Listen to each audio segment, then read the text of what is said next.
Thank you, Will, for that fascinating and equally disturbing lecture.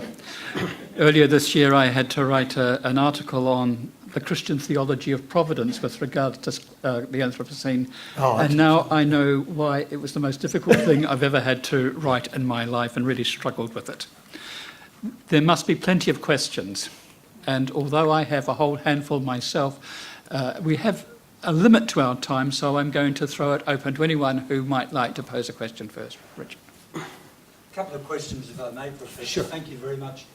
I'm Richard Bronowski, a councillor here, former diplomat. We have chaos in Canberra. We have a new Prime Minister who is obviously a sceptic about global warming. They don't use the word, we use the word climate change, not global warming. What you've presented here is an extremely compelling and alarming prognosis of the way the planet is going. Two questions to you. In your capacity as an arch mover in this science that's so important to the future of our planet, what resonance are you getting from the international community and the Paris Agreement? Is this likely to accelerate change? But secondly, have you had any resonance from Australia, from our politicians, from the climate deniers, the so-called far right in our parliament? Thank you. Okay, yep. Quite a bit of resonance around the world, particularly in Europe, where I do spend some time, part of the year in Sweden. And so countries like Sweden, Denmark, Finland, Germany, the Low Countries are generally ahead, but also significantly the United Kingdom is one of the leaders. So they're doing really well. They've legislated, actually, an emission reduction target consistent with 2, and they're on track. The trick, the way UK did it was make it bipartisan from the start. So I got all three parties where you say, all right, we're going to get this out of politics, and we're just going to legislate it and do it. And I think that might have been back in the Labour government, but I'm not sure. But anyway, if they switched, it didn't change. And when they switched from Cameron to Theresa May, it didn't change. So they had all sorts of argy-bargy and some instability in their politics, but the climate policy hasn't changed.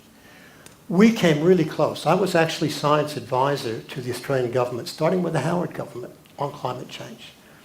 So I worked under 4 ministers, 2 on the Liberal, 2 on the Labour. One of them was Malcolm Turnbull. And I worked with Penny Wong, whom you probably know well, and also Greg Combet on the Labour side. They all pretty much get it and understand it. Turnbull's really smart. I didn't have to tell him anything about the science. He was on top of it. So I think one of the tragedies, and this is my own personal opinion, was I actually think he wanted to do the right thing on the climate change. And I think he was just pulled back by the right wing of his party.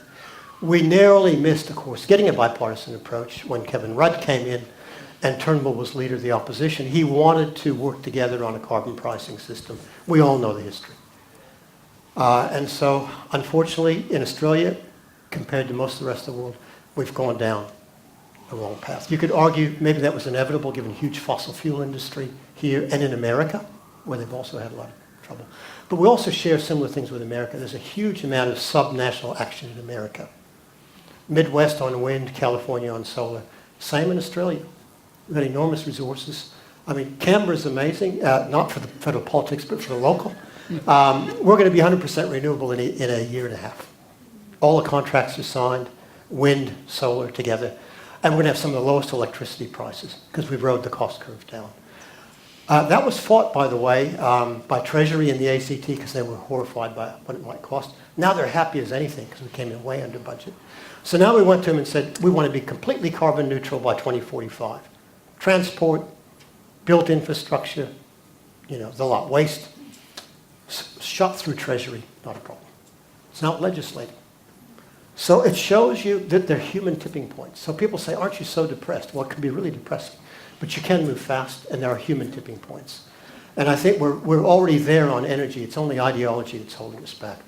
Only an idiot would build a new coal-fired power station. I mean, the power companies don't want it. They know that. So we've got to get over this ideological political block. And it's now. We don't have any more time. And we've got to phase out the old ones like Liddell as fast as we can. And they're unreliable, they're dirty, they're creaky, they fall over when it gets too hot.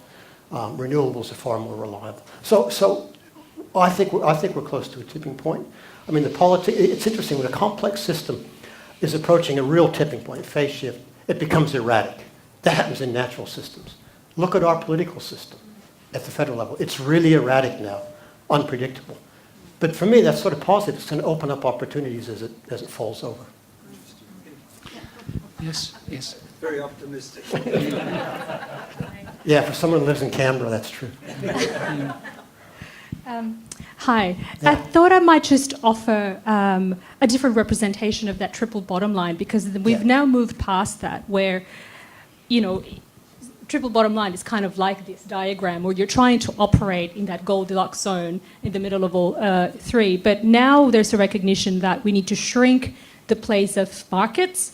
So the biosphere takes up, it's three concentric circles. So the biosphere is the largest, and then society, human society in the middle, and even smaller is markets. So in the sense that you recognize the hierarchy according to, you know, what's actually important, as in you're not going to price market as equally as the biosphere. So I think even our thinking keeps changing in that sort of erratic, where a lot of businesses in the recent 5 years have built up, you know, triple bottom line sort of businesses, but we've now moved past that too. Thanks, that's a good point. I have seen that, and yes, you're right, that's a good point. You've given a very impressive and informative lecture today. I just wanted to point out, you have alluded to a lot of thinkers and writers of our time right now, but I just wanted to refer you to Gandhi's talk. What Mahatma Gandhi said, that there was sufficiency in the world for our need, but not for our greed. Yeah. So, in that respect, you talked about the market structure. So, can we say that there should be some regulations by the government policies? You know, we get flooded with, goods from exploited labor market in Bangladesh. There should be some regulations around that. And the other thing is, all those inferior quality manufactured goods we get from China. It's so cheap, but how long does it last? It breaks, it rusts, and everything like that. So we are creating unnecessary, items towards our consumption habits are really bad. Put it that way. Thank you for that comment. There's one question over here, and then one behind, and they will need to be our last questions.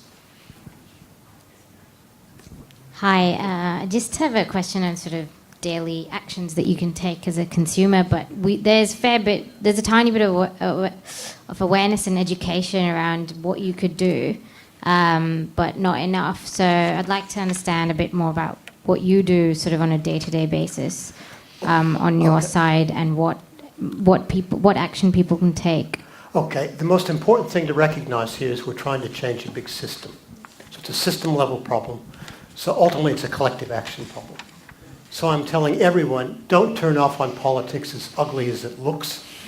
Get active, learn about your candidates, get involved, and be a positive force a collective force for change. Work with your friends, with your neighborhood, and so on. So my number one is collective action. We've got a huge advantage in Australia compared to many other countries because we have compulsory voting. And by and large, people do actually take at least some time to inform themselves about who the candidates are. And I think that actually serves democracy better to have that than, say, the United States, where they don't. And so many people are getting turned off in the US. Their response is, I don't want to vote. Well, you can't do that, no matter what you think of the present government in America. So, number one, get involved in the politics. Make sure that your elected representatives understand you want them to take action on this. Then there are things you can do, obviously. One of the things I've done is moved into the city of Canberra when it wasn't popular to move into the city, so I could walk to ANU rather than having to take a car. I still do too much travel by airplane, I admit, but I've cut that in half in about the last 5 years. Eat less meat, which is what I'm attempting to do.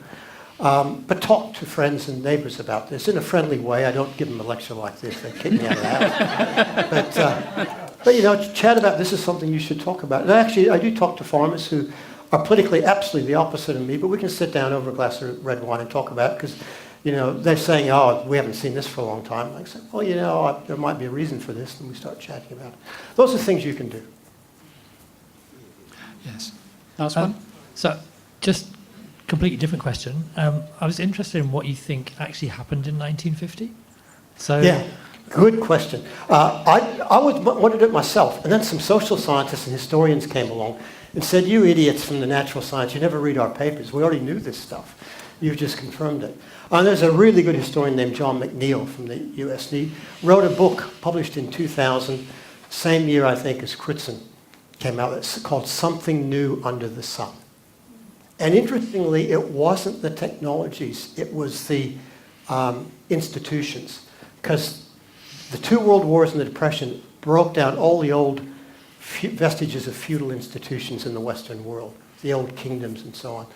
World War I didn't quite do the job, but the Depression and World War II, clean slate. Out came the Bretton Woods institutions, the IMF, International Monetary Fund. Those were the critical things that started to build the neoliberal economic system, which took off. So it's an institutional change, which is really at the core. But I'd highly recommend reading John McNeill's stuff. And then he wrote a recent one just called The Great Acceleration, which is very good. We'll have to call our question time to an end there, but I think it's been a great privilege and honour to have Will Steffen with us this afternoon. I know that I have a handful of questions still if I want to ask. I'm very familiar with people who have written about super wicked problems and the Anthropocene being good, bad and ugly. What do you make of the good Anthropocene? So host of questions that need to be engaged with and addressed. But as I say, I think we have been deeply privileged to have Will with us this afternoon. And I'd like now to call upon Andrew Semple, the rector from St James, King Street, to present a gift to Will. A small gift, I'm told, from the Uncle Shop, no doubt. Oh, that's lovely.